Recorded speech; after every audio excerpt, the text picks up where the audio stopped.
ओम शांति। मैं डॉक्टर संतोष कुमार उपाध्याय। आज हम लोग बात करेंगे विशाल जायसवाल जी से। क्या प्रॉब्लम था विशाल जी, जो आप एक्स्ट्रा केयर आए थे, किस तरह की प्रॉब्लम थी आपको? जब मैं यहाँ आया था तो मेरे राइट नी में लिगामेंट खिंचा हुआ था, तो इनस्टेबिलिटी थी चलने में, वॉक करने में, आगे पैर भागता था। उसके बाद उसकी वजह से मेरी जो पहले की प्रॉब्लम बैक की थी वो बढ़ गई थी।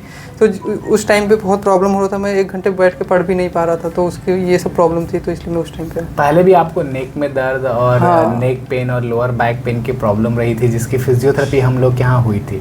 तो अभी ये कैसे नी में कैसे प्रॉब्लम हो गई थी आपको? ये प्रॉब्लम आई थिंक मैं बैडमिंटन रेगुलर खेलता था वहाँ पे यूनिवर्सिटी में। जब मैं वहाँ पे एज ए टीचिंग फेलो काम कर रहा था, तो वहाँ पे मैं बैडमिंटन खेलता था और मैं एक ट्रैक के लिए प्रिपेयर कर रहा था, और उस दौरान मैं रनिंग भी कर रहा था उसके लिए 4-5 किलोमीटर, और बैडमिंटन भी रेगुलर खेलता था। तो उसमें पता ही नहीं चला कि कब कैसे हो गया। तो जिससे फिर 1-2 महीने बाद मैं ट्रैक भी कंप्लीट करके आया, तब भी नहीं पता चला। लेकिन उसके 2 महीने बाद से फिर इतना प्रॉब्लम होने लगा कि मैं 100-200 मीटर भी नहीं चल पा रहा था। तो फिर आप एक्स्ट्रा केयर आए। उसमें कहाँ पे थे आप? लखनऊ से बाहर थे जब फर्स्ट टाइम आए थे आप? फर्स्ट टाइम मैं दिल्ली यूनिवर्सिटी में पढ़ाई कर रहा था, वहाँ पे मास्टर्स इन इकोनॉमिक्स कर रहा था उस टाइम पे। जब नी वाली प्रॉब्लम हुई? नी वाली प्रॉब्लम थी, तो उसमें मैं अशोका यूनिवर्सिटी में एज ए टीचिंग फेलो काम कर रहा था। जी। तो अभी जब आप यहाँ पे आए तो लगभग हम लोगों ने इस बार तो 2 मंथ के आसपास फिजियोथेरेपी हुई, क्योंकि नेक पेन भी बढ़ गया था, बैक पेन भी बढ़ गया था और नी में भी प्रॉब्लम हो गई थी। तो अब कैसा लग रहा है? पहले से काफ़ी अच्छा है, स्टेबिलिटी इंप्रूव हो गई है, वॉकिंग भी इंप्रूव हो गया। अब मैं 1.5 से 2 किलोमीटर आराम से चल पा रहा हूँ, और सिटिंग भी 1-2 घंटे कंटिन्यू करके पढ़ाई भी हो रही है पहले से अच्छा। अब नेक में भी पहले से बेटर है। तो ओवरऑल नेक, बैक और नी तीनों में प्रॉब्लम हो रही थी, अब तीनों में सुधार है? हाँ, तीनों में काफ़ी सुधार है पहले से। कोई एक्सरसाइज ऐसी तो नहीं है जिसमें कोई तकलीफ होती हो आपको?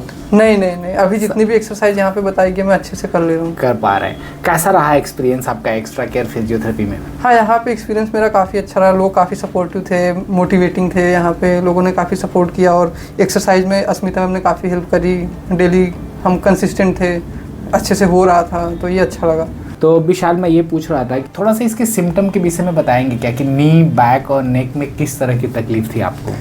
नी में जो प्रॉब्लम थी वो चलने में ज़्यादा प्रॉब्लम हो रही थी। जब मैं चलता हूँ तो ये नी, राइट वाला नी बहुत तेज आगे भागता था, जिसकी वजह से आसपास के मसल्स में पेन होने लगता था। और तो हम लोगों ने MRI भी कराया था, बट उसमें पार्शियल टीयर आया था। हाँ। MRI भी आपकी नी की हम लोगों ने कराई थी। इसके अलावा कमर में किस तरह की तकलीफ? कमर में मेरे राइट साइड में ज़्यादा पेन होता था, लोअर बैक राइट साइड में। PSIS जो राइट साइड का है, यहाँ पे दिक्कत हो रही थी। और नेक में क्या? और नेक में भी यही राइट साइड में ही ज़्यादा प्रॉब्लम होता था यहीं पे, और ट्रैप्स में जो प्रॉब्लम होती थी उसकी वजह से मैं राइटिंग में ज़्यादा नहीं कर पा रहा था। जी। जो हम लोग मैनुअल करा रहे थे उससे कुछ अच्छा लग रहा था? हाँ, मैनुअल यहाँ से मैनुअल करने के बाद काफ़ी अच्छा लगता था। ऐसा लगता था कि पेन चला जाता था। तो ठीक है। तो विशाल जी, अभी तो हम लोगों ने वॉकिंग करके, बैठ के, हर तरह का लोड टेस्ट करके देख लिया।